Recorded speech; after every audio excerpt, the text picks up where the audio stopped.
Hey guys, it's Will here, welcome back to the channel. Tonight, got the Scythes of the Emperor out again. Haven't played these for a couple of weeks, been doing some stuff with my Eldar and playing a bit of Age of Sigmar, but the Scythes of the Emperor are back out, and we've got a 2,000 point battle report against our old nemesis, the Tyranids, commanded by my old nemesis, Sam.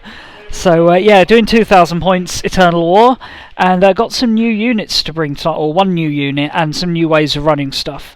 So got a battalion and a vanguard formation here. So starting off with my 3 HQs, got my librarian. He's just a basic standard librarian. For psychic powers, I've gone for both from the Ultramarine list. So that is Psychic Shackle and Storm of the Emperor's Wrath. So looking to get something out of those. And I've got Primaris Lieutenant with a Power Sword, and then my Warlord is a Captain in Gravis Armour. So he's got the Vox Spiritum as his relic, and then his Warlord trait is Adept of the Codex to try and get me back some much needed CP, because I've already spent 2 CP on him, making him a Chapter Master. Then for my 3 elite units, got my Aggressors, so these are my newest finished unit, 5 of them, all with the bolt weapons on there, and with these guys being Ultramarines, well, an Ultramarine successor, they can really put out some hurt even on the move. And I've spent a CP to go for the Honoured Sergeant stratagem on the Sergeant here. That allows him to take one from a certain list of relics. And I've gone for a Mastercrafted weapon, which means his Auto Boltstorm gauntlets now have +1 damage. So, yeah, that's per shot. This guy has 6 shots, double firing if he stands still, or counts as standing still if he moves. So, yeah, he's going to be putting out a lot of shots there and a lot of damage, hopefully. Then I've got a pair of Dreadnoughts, the Redemptor with all the Dakar. So I've got the Storm Bolters, Heavy Onslaught Gatling Cannon, and then the Venerable Dreadnought with the Twin Las Cannon, Power Fist Storm Bolter. Then for my 3 troops, 3 Intercessor squads, 2 big squads of 10. The Sergeant in this one has a Power Sword, and both feature a dude with a grenade launcher because I have the points left over, and then just a squad of 6 to round it out. Then my heavy supports, 7 Hellblasters. Normally right to run 2 squads of 5, but just didn't have the points left, so yeah, 1 squad of 7. And 5 Inceptors. These guys died horribly in my last game thanks to some terrible luck, so hopefully they'll actually do a bit more today. And then finally, my dedicated transport, my Repulsor. So we've got the Twin Las Cannon on there, the Onslaught Gatling Cannon, Heavy Onslaught Gatling Cannon, and then Storm Bolters wherever I could take a Storm Bolter. So that is 2,000 points of Scythes of the Emperor. We're running as an Ultramarine successor, but choosing our own chapter traits, which after discussing with a few people I've concluded I can do, unless GW release an FAQ that says I can't. So we're going Stealthy, so we count as in cover at over 12 inches, and then long range snipers to get an extra, or long range marksmen to get an extra 3 inches on our range, which is going to particularly come in handy for the Aggressors. So there we go, that's my 2,000 points. Let's take a look at what Sam's bringing. Right, so here is 2,000 points of my Tyranids. New colour scheme, been very enjoying much repainting them all, so this is where I'm at. So 2,000 points, we start with a Kronos Battalion.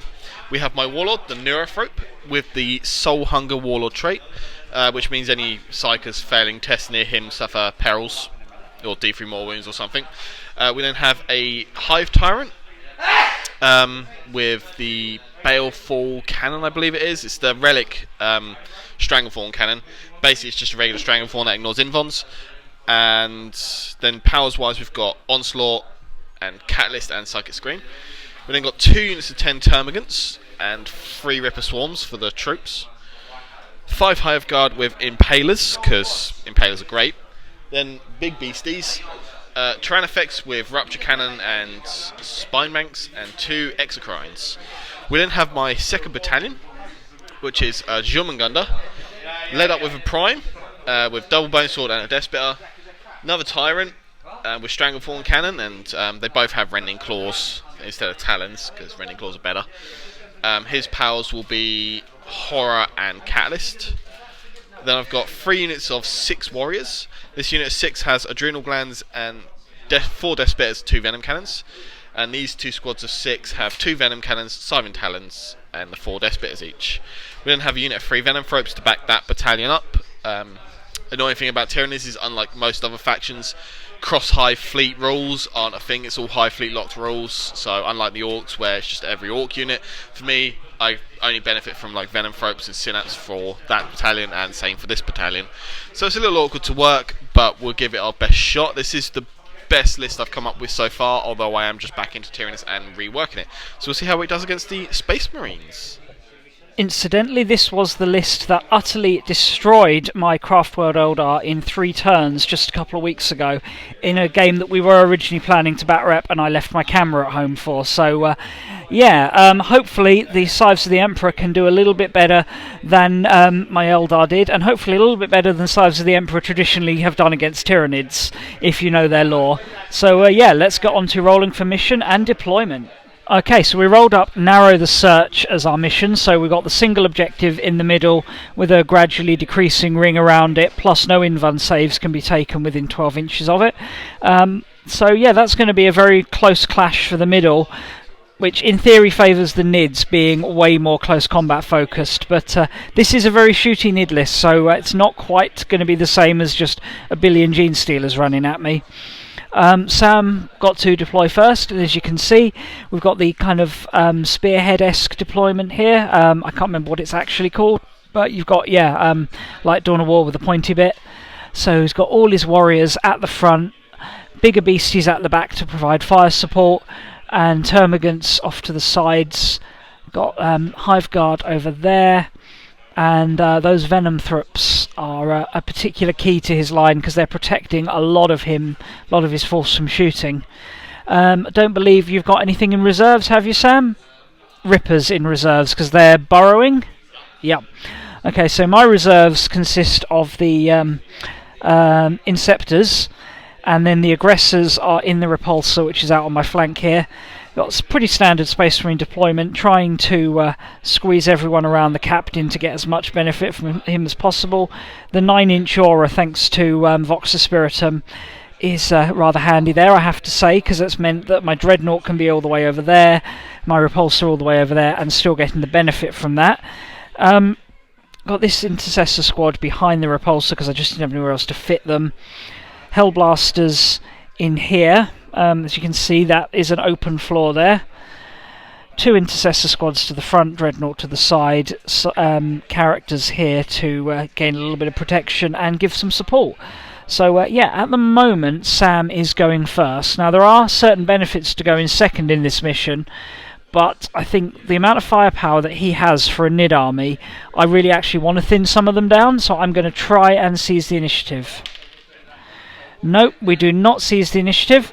So here we go with Tyranid, turn 1. Alright, so a brutal start there for the Nids. Generally a slow, steady advance to get as close as he could to me. And I was thinking, you know what, we're wearing power armour, we're stealthy, so most of this army's got 2+ save at over 12 inches. Most of my guys have got 2 wounds. We can, tank the firepower the Tyranids can give me. Oh, apparently we can't. So his psychic phase wasn't too dramatic. In fact, he failed a lot, but he did manage to cast Catalyst, which gives him an invuln save. Feel no pain type save onto these guys. And then with his shooting, started off with the Rupture Cannon from the Tyrannofex into my little Venerable Dreadnought here, and I played the what's it called? Duty Eternal stratagem, so 1 CP, half the damage that it takes. He proceeded to only do a single wound to it, or single point of damage, which did 1 wound, so that did nothing for me. And then turned out it was all just basically a bait and switch, baited the stratagem out, and then opened up on my the Redemptor Dreadnought with the Tyrannofex, first Exocrine, and did some serious damage. Then the Hive Tyrant at the back there, that one there, finished it off. yeah, he used the pathogenic slime stratagem to boost the damage on that. So yeah, that was rather disappointing. And then the combined firepower of the second Exocrine, the Hive Guard, and a lot of these warriors has absolutely murdered my infantry. As you can see, these two 10-man intercessor squads are now one 4-man squad. He also fired the venom cannons off into the repulsor and done a total of 8 wounds, so it's just degraded. So really nasty start there. And the only way it could have gone worse is if these guys had actually failed their leadership and ran. Quite a lot of surprisingly good AP in this army, bringing down my 2+ save to 3s, 4s, even 5s in some cases. So yeah, I'm already getting blasted off the board by Nids, who are closing in on the objective.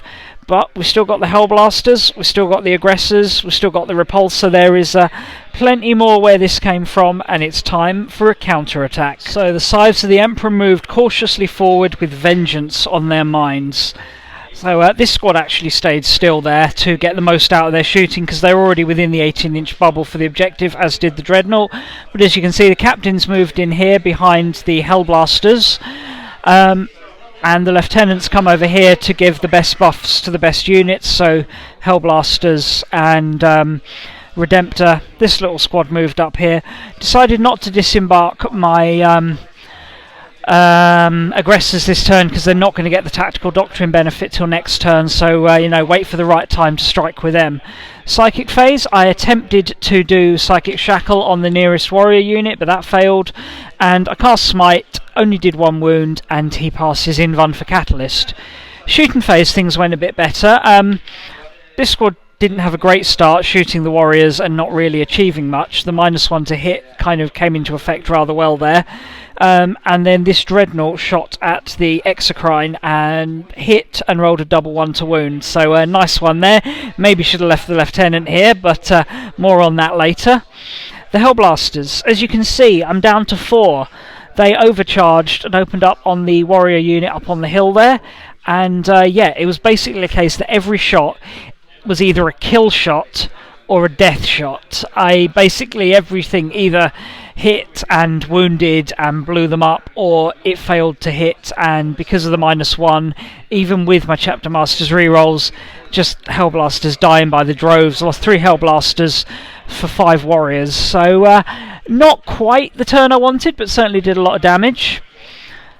These guys put a couple of wounds onto the Exocrine up on the hill there. And then the Repulsor. Repulsor was the star of the turn. Its las cannons did 6 wounds to the Exocrine, and then I managed to get like 5 or 6 wounds with the Onslaught Heavy Gatling Cannon, and with the -2, thanks to tactical doctrines, really just chewed through that. So yeah, there is... I think I said tactical doctrines, I meant devastator doctrines, obviously. So yeah, that Redemptor Dreadnought... Exocrine is gone, so that is vengeance for my Dreadnought last turn. He also put a couple more wounds onto the last surviving warrior and killed a few termagants. So not terrible, but there's still way too many bugs on this board, and they're closing in on this objective. Now this turn we've got an 18-inch bubble around there, and he has way too many troops, so he's easily scored the point there, but at least we both got first strike. So yeah, I only have 10 troops units on the board. He's got 12 in just those 2 warrior squads before we've even counted the termagants. So yeah, 2-1 to the Nids as we go into Nid turn 1, and the search narrows to 15 inches. Okay, so turn 2, and the Tyranid warriors continued to push forward, backed up by the Venom Thrups and Hive Tyrants. So he got the second big squad up as far as here, and then in the psychic phase put Catalyst on them, while the majority of his heavy hitters hung back. He also cast the Horror onto this Intercessor squad down here, and did some wounds onto the Hellblasters with Smite. Shooting wasn't quite as effective this turn, but he did manage to finish off this tactical squad, the Repulsor and the Venerable Dreadnought, and put a couple of wounds onto the Hellblasters. Loss of the Repulsor meant that the Aggressors had to get out, and I tucked them in kind of the building here. He used an extra CP to fire again with the Hive Guard at the aggressors, the Hellblasters, but there were still 2 left in there. He then charged them with the big unit of Tyranid warriors that he had cast Catalyst on. They got into the Hellblasters, lost 1 to Overwatch fire. I lost 1 Hellblaster from my Overwatch fire, because that's how Hellblasters roll apparently. Did put a couple of wounds on the warriors, and they just proceeded to eat through my Hellblasters. And then he thought he'd be clever, and knowing that I'm not running true Ultramarines here, he thought he'd tie up my Aggressors with his warrior squad, which would have been great if it wasn't the fact Aggressors now have 3 attacks, and we're getting full rerolls to hit, reroll 1s to wound, and yeah, we basically butchered 90% of that squad. There is a single warrior left on 1 wound. He is still tying that squad up, but I have a way around that, and yeah, so not as bad as it could have been. Taking out that second warrior unit has made a bit of a dent there. Aggressor's first action in my army has been well worth it, I think. Turn 2, and it was time for the Aggressors to shine, making absolute mess of the Tyranid army. So used a stratagem that allowed them to fall back. In fact, it's called fall back and re-engage. So they were able to fall back and still shoot and charge again. Did cost me 2 CP. Could have done it for 1 if I'd had Ultramarine Chapter Tactics, but because I'm using my own, it's 2, but that's fine. Other than that, moved the characters up into the building here, and I'd positioned 3 of these guys up on the hill, because that's all I could fit with the Tyranid Warrior there as well. So I had 1 there, 1 there, and 1 there. Warrior was obviously here, had to stay an inch away from him. These 2 guys stayed down here. This squad moved up, and my intercessors came down via Deep Strike to engage the Termagants and Hive Guard over on that flank. Librarian did manage to get Smite off into the unit of warriors there, did a couple of wounds, and over here my shooting cleared out 2 of the Hive Guard, still 3 there. I was thankfully in range, thanks to my long-range marksman chapter trait, allowed me to fire over the Termagants and into them because I had the range to do that. What else happened? Oh yes, so here not a lot happened with my surviving characters. They didn't do a great deal, but you know, that's fine, we can deal with that. The Aggressors. So the Aggressor Sergeant was just about there, and he had just about enough line of sight to fire at the what were they called? Venom Thrups. I'm thinking it's only, you know, 1 model. He's not going to kill all of them, but he might do some damage that'll count as something later in the game. No, he wiped a lot of them out. Thanks to Tactical Doctrine and being an Ultramarine successor, I was able to fire 12 plus 2 d6 shots, re-rolling hits, re-rolling 1s to wound with -1 AP, and yeah, he literally just chewed through that squad, particularly as all the Auto Boltstorm Gauntlet ones were doing 2 damage thanks to being Master Crafted, so that went pretty well. The next guy had targeted the surviving Tyranid Warrior from the previous squad there, killed him, and this guy here killed off, or did some damage to that squad there. Assault phase. Intercessors were able to get into the Termagants, had to use a CP to get in, but did the job, and they cut down 5 of them for 1 wound in return. 2 wounds in return, because he used, and it's not called acid blood, I can't remember what it's called, but it's that kind of thing, you know, we die, you get sprayed with acid sort of stratagem. And yeah, they're bearing down on his Hive Guard now. And over here, the Aggressors, I tried to be sneaky, managed to only get 1 Aggressor fighting, but unfortunately, after a little bit of debate, we decided that he had to swing with his Power Fist. He couldn't use his like basic no weapon profile, and yeah, that guy was swinging with 4 attacks with the Power Fist, thanks to Shock Assault and the buff Aggressors got, which even with Catalyst killed the warrior easily. So yeah, that's not ideal. I was hoping to just tie him up so they could get a little bit of defense rather than be standing out there in the open, but I do still have a consolidation, but they'd have to move forward, so that won't matter. Yeah, so he's dead, but you know, they could take some casualties this turn, but we'll just have to wait and see. Certainly a better turn, and with all the killing that the Aggressors did, I actually have more models near the objective now. It's a 15-inch circle, and these guys are just in, giving me 6 troops to his 6 troops. There's a couple of Termagants in there, and the Aggressors just edge it for me. So yeah, we got the point that turn. So it is now 2-2, so finely balanced with absolute huge casualties on both sides as we go into the third Tyranid turn. Unfortunately, that small victory was short-lived for the Scythes of the Emperor as the Tyranids continued their push forward. As you can see, he's brought up his what they called rippers and pushed forward the survivors of the core of his army while the heavy stuffers still hung back. He did cast Smite at the aggressors with the Hive Tyrant there, but that was dispelled by my Librarian. And then he also cast the Horror at the aggressors, not that it mattered in the end because they didn't see the end of the turn. Shooting wise, he went for slimy thing, corrosive slime, whatever it was, the nasty stratagem that gives him +1 to his damage, and fired at my Inceptors, killed the lot of them in a single volley. So that was a bad start.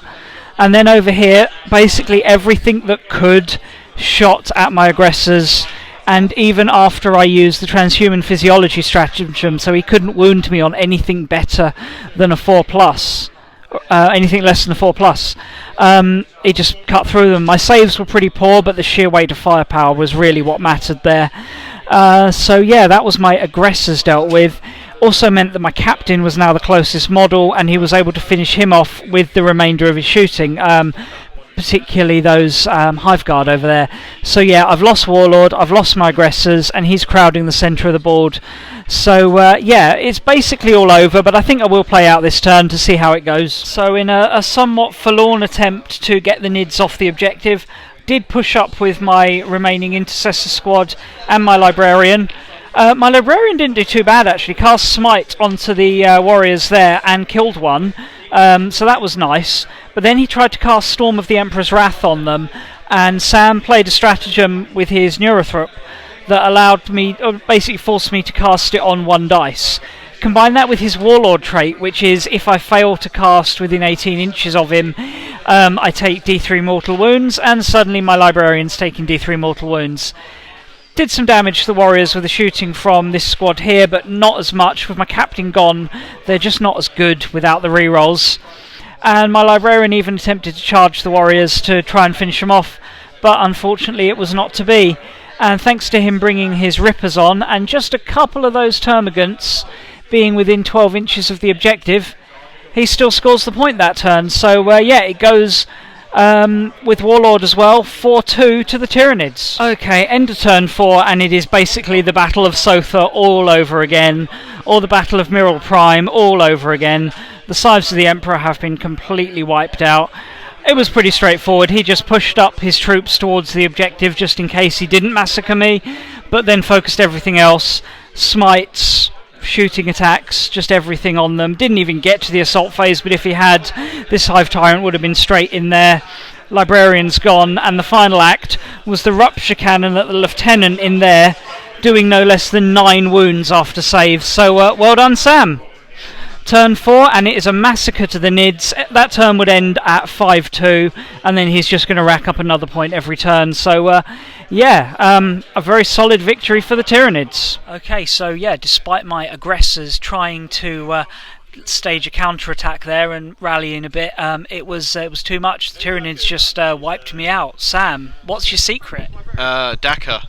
Daka, and more Daka. You can apparently never have enough Daka, which is possibly why his Tyranids are painted partially green. Yeah, I mean, Tyranids are a hard one to do because the Codex is just really outdated and Space Marines are insane.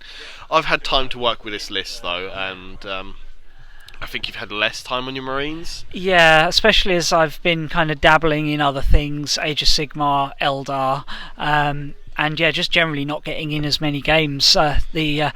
You know, family life is good, but it does detract from your gaming a little bit. A little bit.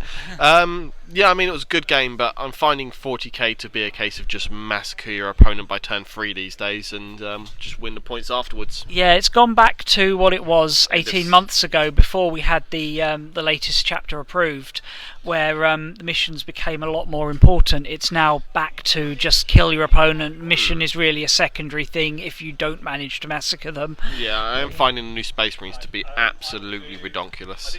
Yeah, I mean, this list I've not had a lot of time to refine. It was a case of what I've had plus a few units I've painted up, and it can work really well, as you've seen in some of my other reports. But and I don't think Ultramarines are the strongest build. They're decent. I'm not going to be like, oh, I need to switch my army. They're not terrible, but they're not quite Iron Hands. I mean, last I checked, the competitive meta is built up with 54% Marines, so it's saying something about that codex.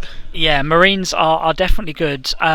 But like any army, you need to find the right combos and play them right, and that's what I'm still trying to learn. I lucked out a little bit on round 3 when I managed to snipe your warlord with the Hive Guards. Literally 7 damage on the nose to just take him off the table and put him to one side. Yeah, that was once your death ball's gone, Marines just peel off, sort of thing. With the game being so much high strength shots, infantry slogging Primaris just aren't survivable enough. This is why Iron Hands are so good. So what would you suggest for like your core choices for Space Marines, your basic troops? I mean, Scouts are definitely favourable. Intercessors are still really good. But otherwise you just really want hard-hitting, high strength and damage and lots of shots, basically. So this is what I'm seeing is the meta's gone tank heavy. And I'm putting that down to the nerf of one model, the Castellan. Yeah, the Castellan. I think at the time the nerf was needed, but it's made tanks make a real resurgence. At the time the nerf was needed. He was just too dominant. And I'm not saying the nerf is still bad for him, but if he were to come back into the meta, he would change so much. Me and a group were talking about said Castellan, and if you had a list with maybe 1 or 2, and tournaments we've been to recently have been very tank heavy. Yeah. Like low model count, you've got triple Riptide lists and Custody Grav tanks. Oh yeah, the Forge World ones. Yeah, my brother had a list with 3 of those. I can't remember what they're called now. I've literally just talked about. We had 3 of them, 3 tank commanders, Caladiuses. That's the one. He had 3 Caladiuses, 3 tank commanders, and 2 smaller Custo Grav tanks, and then a Loyal 32, and he literally just wrecked everyone. Too much firepower. He killed a double Valiant list. Ouch, that's nasty. Yeah, so I mean the real high-end meta stuff's got some crazy stuff going, but I feel like I'm going in the right way with the things I've been adding to my list recently. Obviously the Aggressors, for what little time they survived today before you focused on them. Mate, they're insane. They're really strong. Like, I didn't realise Aggressors had 3 attacks basic now.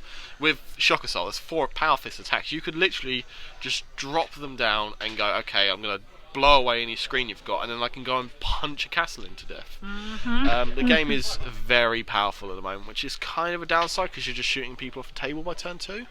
Yeah, it's a bit tricky. Almost first turn is coming back to you just want first turn to, and that comes down to a pure roll of a dice. You can't do anything to affect it.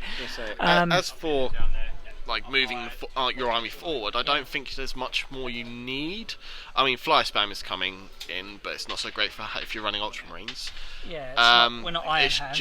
just play it. What I found a lot from my personal experience and from the guys around me have been playing one faction like religiously.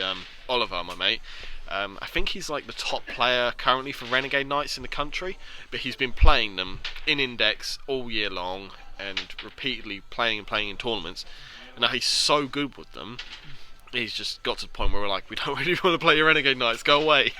Where I've been diving in and out of factions and I've suffered from it, and a lot of dropped off the top of the tables.